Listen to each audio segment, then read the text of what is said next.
ٹیپو سلطان نے کہا تھا کہ گیدڑ کی شیر کی ایک دن کی زندگی گیدڑ کی 100 سال کی زندگی سے بہتر ہے۔ اپنی تلوار کو لیے فوج کے اندر گھس گئے، تلوار ٹوٹ گئی، جام شہادت نوش فرما لیا۔ انگریز نے اعلان کر دیا اب ٹیپو سلطان کے بعد کسی مائی کے لال نے اپنے بیٹے کو جنما ہی نہیں ہے کہ ایسا شیر پیدا کر دے۔ اب ہمارے اس دیش کے اندر ہمیں حکمرانی کرنے سے کوئی نہیں روک سکتا۔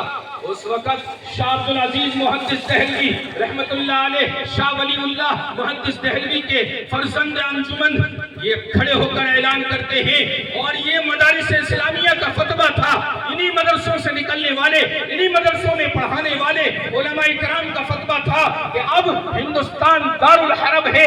اب ہندوستان کے اندر مسلمانوں کو چاہیے کہ اپنے سر پر کفن باندھ کر اپنے گھروں، اپنی خانقاہوں، اپنی مسجدوں سے نکل کر انگریزوں کا مقابلہ کریں۔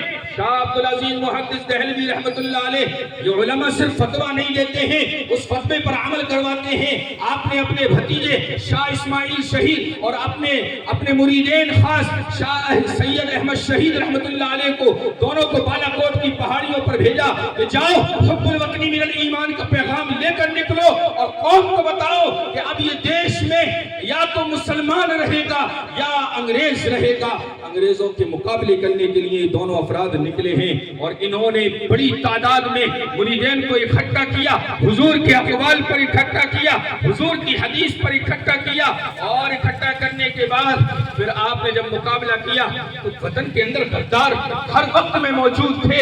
اس وقت بھی غدار موجود تھے جب مسلمانوں پر انگلی اٹھائی جاتی تھی، اس وقت بھی غدار موجود ہے جب خون بہانے والوں پر انگلی اٹھائی جاتی ہے۔ شاہ اسماعیل شہید، شاہ سید احمد شہید رحمت اللہ علیہ کے مقابلے میں راجہ رنجیت سنگھ آ گیا، جس کو آج مجاہد آزادی کہا جاتا ہے۔ آج میں یہ کھل کر کہتا ہوں کہ راجہ رنجیت سنگھ مجاہد آزادی نہیں تھا۔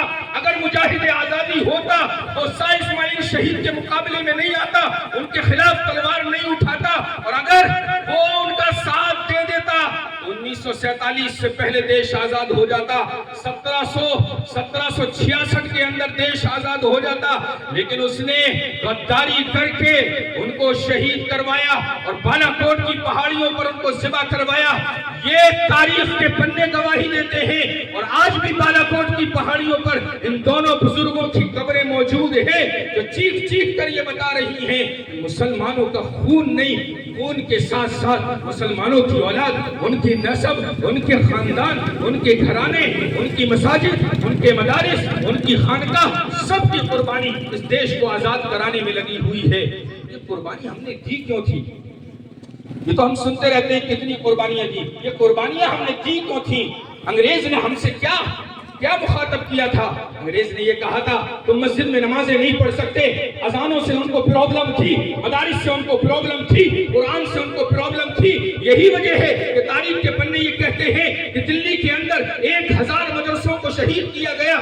یہی وجہ ہے کہ تاریخ کے پنے یہ گواہی دیتے ہیں کہ علماء اکرام کی لاشیں چاندنی چوک سے لے کر پشاور تک درختوں پر لٹکائی گئی تھی، اور 1 کروڑ علماء اکرام کی قربانیاں اس جنگ آزادی کے اندر اللہ تبارک و تعالیٰ نے لی ہے۔ اور ان 1 کروڑ علماء اکرام اور 2 کروڑ عوام کی یہ پس منظر تھا کہ ان کا خون جب اس ہندوستان کی سرزمین نے پیا ہے تب انگریز یہاں سے بھاگا ہے۔ آج ہم سے کہا جاتا ہے کہ تم نے دیش کو کیا دیا؟ ارے ہماری انگریز سے کوئی ذاتی دشمنی نہیں تھی، انگریز ہمارا کوئی مخالف نہیں تھا۔ وہ مخالف تو اس بات کا تھا کہ تم شریعت پر عمل نہیں کر سکتے، لیکن ہمارے پاس 1400 سال پہلے کا وہ پیغام اس وقت بھی موجود تھا اور آج بھی موجود ہے۔ لا تبدیل لکلمات اللہ، اللہ کے قرآن کو بدلا نہیں جا سکتا، اللہ کے احکام کو بدلا نہیں جا سکتا۔ ہم نے اس وقت بھی لا تبدیل لکلمات اللہ پر جنگ کی تھی، اور آج بھی اگر قرآن کو چھیڑ چھاڑ کی جائے گی، آج بھی اگر مدارس اور مساجد اور لاؤڈ اسپیکر پر چھیڑ چھاڑ کی جائے گی تو پھر یاد رکھنا وہ تاریخ کے پنے ذرا پلٹ کر دیکھنا، اس میں معلوم چلے گا کہ انگریز کی ضم غفیر فوج کو اس دیش کو چھوڑنے پر مجبور ہونا پڑا تھا۔ آج دیش کے اندر ہمیں سب کو معلوم ہے کہ 1950